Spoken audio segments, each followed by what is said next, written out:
বানরটি দুর্ঘটনাক্রমে নখর যন্ত্রটি চালু করে। সে জেতার জন্য খুব চেষ্টা করে, কিন্তু যন্ত্রটি তাকে প্রচণ্ডভাবে মারধর করে এবং তার উপর হাসে। এতে ভালুক রেগে যায়। সে মেশিনের সাথে লড়াই শুরু করে, কিন্তু মেশিনটি আবার তাকে মারধর করে। লজ্জিত হয়ে ভালুকটি পালিয়ে যায় এবং এক কোণে বসে কাঁদতে শুরু করে।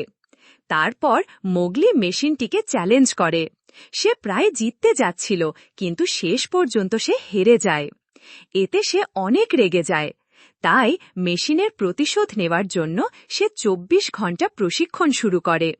ধীরে ধীরে সে এত শক্তিশালী হয়ে ওঠে যে সে সহজেই ১,০০০ কেজি ওজন তুলতে পারে। এমনকি সে এক হাতে একটি নারকেলও ভাঙতে পারে।